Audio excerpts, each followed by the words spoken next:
Richard Southern joins us now. Ontario's stay-at-home order will be lifted tomorrow, but that won't mean much for the majority of small businesses, Richard.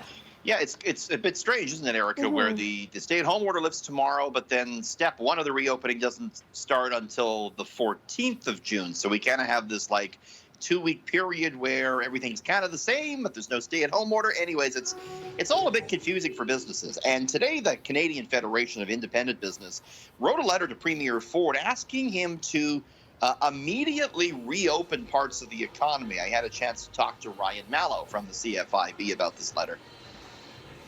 Businesses are anxious to get open. They need to start making revenue again. I mean, the reality is a lot of them are only holding on by a thread.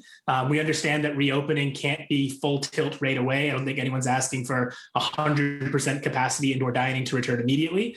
So why wait until June 14th? Why not open businesses now and give them a bit of a head start on reopening and recovery? Yeah, he also says it's the case that, unfortunately, perhaps the worst is ahead for some businesses with the bills coming due and the government aid drying up. And, he says for some businesses, they don't know if they're going to have the same sort of clientele once they reopen, Erica. Will people, really want to go back to restaurants in big numbers at first? Will they want to go back to the barbers and salons? Maybe they're kind of used to doing their own hair at home. There's a lot of unknowns for businesses. Right? Yeah, it's tough. And small businesses may be struggling, but meanwhile, things are booming on Bay Street.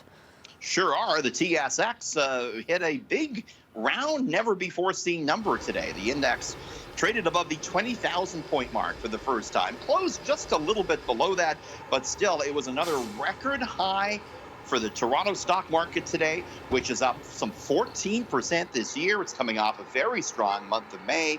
A lot of things going right for Bay Street. The banks are reporting big earnings. In the tech space, Shopify continues to outperform. And then the oil prices are rising, with everyone expected to do more traveling this summer. That's helping out the oil stocks on Bay Street. I should mention as well, we got earnings just in here from Zoom, the video conferencing service. Erica, revenue up more than 150%. Zoom continues to zoom along financially That's quite for well. sure.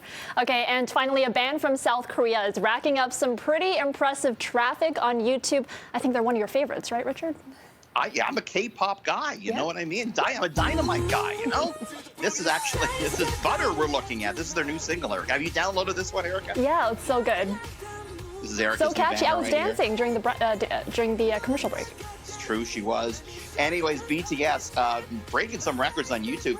Their videos were viewed 549 million times in just the past 7 days. That's right, more than 500 million views in just the past week alone. A lot of the views on this new single, Butter. Of course, BTS has its tentacles and all sorts of things now. There's the BTS meal at McDonald's. So popular is that, Erica, that some of the used wrapping for that Happy Meal is selling on eBay. One of the used McNugget boxes being listed for $30 on eBay. That's how popular Wow. BTS are.